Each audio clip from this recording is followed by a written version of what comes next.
नमस्कार सभी दर्शकों का आज के इस लाइव में बहुत बहुत स्वागत है। मेरा नाम है पूर्णिमा शर्मा और आज बेहद अहम विषय पर हम बात करने जा रहे हैं कि माइक्रोसॉफ्ट का जो सर्वर डाउन हुआ उससे क्या दिक्कतें आई पूरी दुनिया में। जो ग्लोबल आउटेज की बात हो रही है कि किस तरह से एविएशन, टेलीकॉम और तमाम सेवाएं ठप हो गई इंटरनेट से जुड़ी हुई, इसके पीछे की वजह क्या है, इस पर बातचीत करने के लिए हमारे साथ बेहद खास मेहमान जुड़ गए हैं। हमारे साथ मौजूद है डॉक्टर पवन दुग्गल। बहुत बहुत स्वागत है पवन दुग्गल जी आपका इस चर्चा में।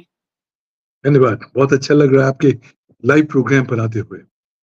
धन्यवाद हमें समय देने के लिए पवन दुग्गल जी। आप साइबर एक्सपर्ट हैं और हम आपसे जानने की कोशिश करेंगे कि जो ग्लोबल आउटेज की बात हो रही है, इंटरनेट से जुड़ी तमाम सेवाएं पूरे दुनिया भर में जो ठप हुई, उसके पीछे की वजह क्या है?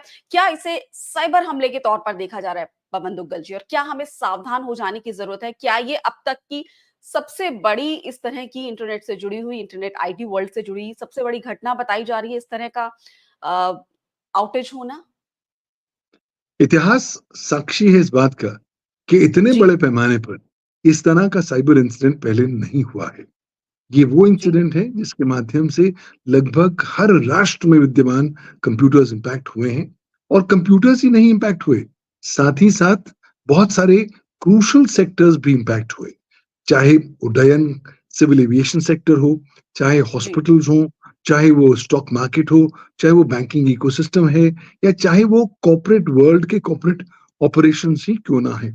तो जब इतने बड़े पैमाने पर इम्पैक्ट आया है, तब आप इसे केवल एक अपडेट संबंधी टेक्निकल ग्लिच नहीं कह सकते। हाँ, जो जी, कंपनियां हैं वो कह रही हैं कि साहब मामूली सा बात था, कोई बात नहीं, छोटा सा टेक्निकल ग्लिच रहा, खैर चीजें वापस आ रही हैं। लेकिन सवाल उठता है कि अगर ये टेक्निकल ग्लिच इतना छोटा था, तो ग्लोबल लेवल पर ये ग्लोबल आउटेज क्यों हुआ? और अगर हुआ, तो उसके पीछे कारण क्या था? अब जी। कुछ कंपनियां तो ये भी कह रही हैं कि साहब ये तो साइबर सुरक्षा में सेंध थी नहीं। लेकिन हुँ, महत्वपूर्ण बात है कि इतने बड़े पैमाने पर आपका इम्पैक्ट तभी हो पाएगा किसी ग्लोबल आउटेज में जब तक आप साइबर सुरक्षा में सेंध नहीं लगा पाएंगे। तो कहीं ना हुँ, कहीं इसमें साइबर सुरक्षा के सेंध वाले एलिमेंट्स को हमें इन्वेस्टिगेट करने की आवश्यकता होगी। दूसरी महत्वपूर्ण बात, कहीं ना जी, कहीं इस पर्टिकुलर एपिसोड के तार साइबर टेरर के साथ भी जुड़े लगते हैं। क्यों? क्योंकि हुँ, टिपिकल साइबर टेरर अटैक में उद्देश्य होता है लोगों के हृदय में दहशत फैलाना। और चंद जी, घंटों में जब ये ग्लोबल आउटेज रहा, हमने देखा कि लोगों के हृदय में दहशत फैली, डर, एंजाइटी, पैनिक फैला। तो इसकी जो साइबर टेरर संबंधी एलिमेंट्स हैं, उसको भी इन्वेस्टिगेट करने की जरूरत है। मुझे लगता है हम ये नहीं कह सकते चलिए वो खत्म हो गया, कहानी खत्म हुई, चलिए चलिए कल से नया दिन देखते हैं। सॉरी, हमें आज इस सबसे महत्वपूर्ण वेकअप कॉल को डिटेल में इसका विश्लेषण करना पड़ेगा, जानना जी, पड़ेगा कि हुआ क्यों, कहाँ हुँ, खामियां रह गई और कहाँ पर थे कि राष्ट्र और राष्ट्रों की साइबर सुरक्षा भी नकारात्मक रूप से प्रभावित होने के कगार पर आ खड़ी हो गई। हमें ये भी देखना होगा जी, कि अब राष्ट्रों को आगे क्या करना है। देखिए, हम लोग इंटरनेट पर रहते हैं, इंटरनेट ने भूगोल को इतिहास बनाया है।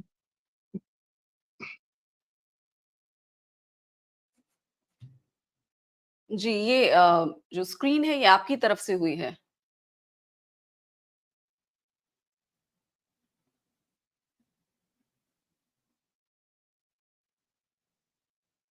जी, पवन दुग्गल जी?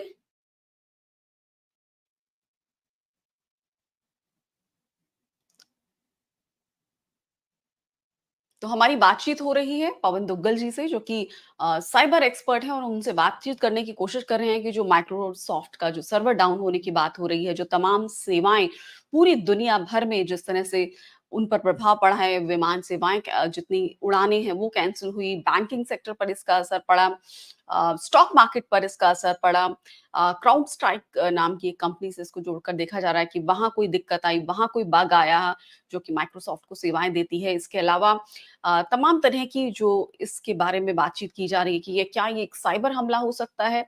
किस तरह से हमें सावधान हो जाने की ज़रूरत है? क्या इससे हमें लेसन लेने की ज़रूरत है? तमाम पहलुओं पर हम इस कार्यक्रम के दौरान चर्चा कर रहे हैं। अगर आपको ये बातचीत पसंद आ रही है, तो आप इस कार्यक्रम को लाइक करना और शेयर करना ना भूलें। इस छोटे से वीडियो के ज़रिए हम बताने की कोशिश कर रहे हैं कि क्यों इस तरह की जो हमने दिक्कतों का पूरी दुनिया में सामना किया गया। एयरपोर्ट्स पर हम देख रहे हैं लोगों की भीड़ दिखाई दे रही है, बैंकिंग सेवाओं पर असर है, एविएशन सेक्टर पर असर है, इंटरनेट से जुड़ी तमाम सेवाओं पर इसका असर दिखाई दे रहा है कि किस तरह से जो ये ग्लोबल आउटेज हुआ है माइक्रोसॉफ्ट के सर्वर को डाउन होने की बात की जा रही है। लोगों की जो विंडोज़ की स्क्रीन है वो कही जा रहा है कि वो ब्लू हो गई और ये क्या वाक़ई एक साइबर हमला था? हालाँकि इसको अभी साफ़ तौर पर इसे स्वीकार नहीं किया जा रहा है, लेकिन जो साइबर एक्सपर्ट हैं वो ये ज़रूर चिंता ज़ाहिर कर रहे हैं कि ये एक साइबर हमला हो सकता है, क्योंकि इतनी बड़े स्तर पर पूरी दुनिया भर में इंटरनेट से जुड़ी सेवाओं का प्रभावित होना ये कोई आम बात नहीं है। ये पहले इससे पहले नहीं हुआ। ये हिस्टोरिकल एक तरह से वो कह रहे हैं इवेंट है कि साइबर जगत में शायद इस तरह की घटना पहली बार हुई है। जो साइबर अटैक हुआ है और साइबर हमले की आशंका वो जताई भी जा रही है।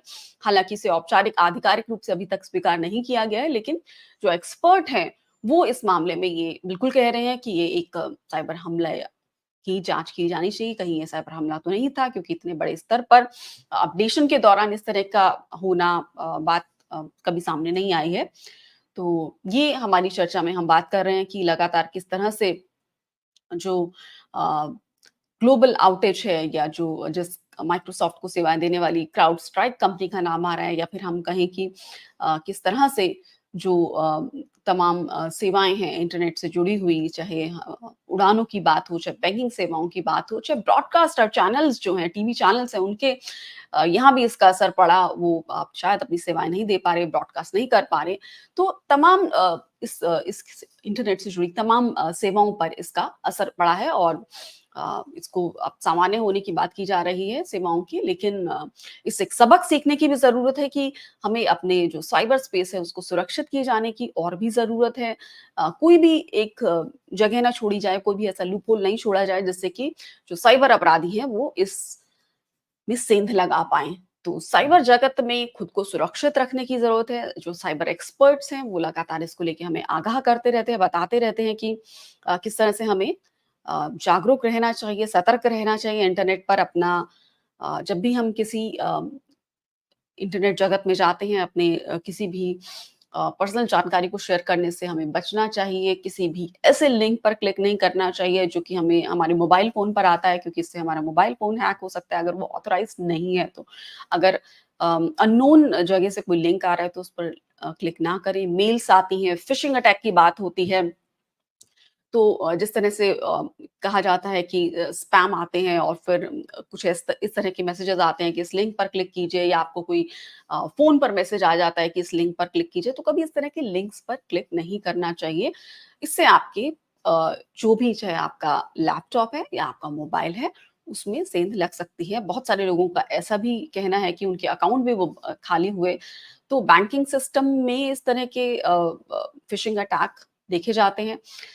आप सावधान रहिए, सतर्क रहिए और अगर आप इस कार्यक्रम को देख रहे हैं तो और आपको अगर ये पसंद आया तो इसे लाइक करना और शेयर करना ना भूलें। मेरा नाम है पूर्णिमा शर्मा और आप देख रहे हैं द मीडिया का ये चैनल और इसमें हम तमाम तरह की बातें आपको बताते रहते हैं।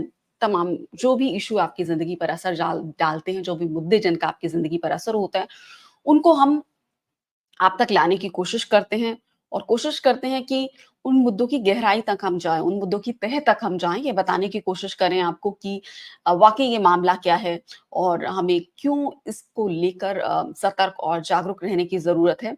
तो हमारे चैनल को लाइक और सब्सक्राइब और शेयर ज़रूर करें। इस कार्यक्रम को देखने के लिए और हमसे जुड़ने के लिए आपका बहुत-बहुत शुक्रिया। धन्यवाद।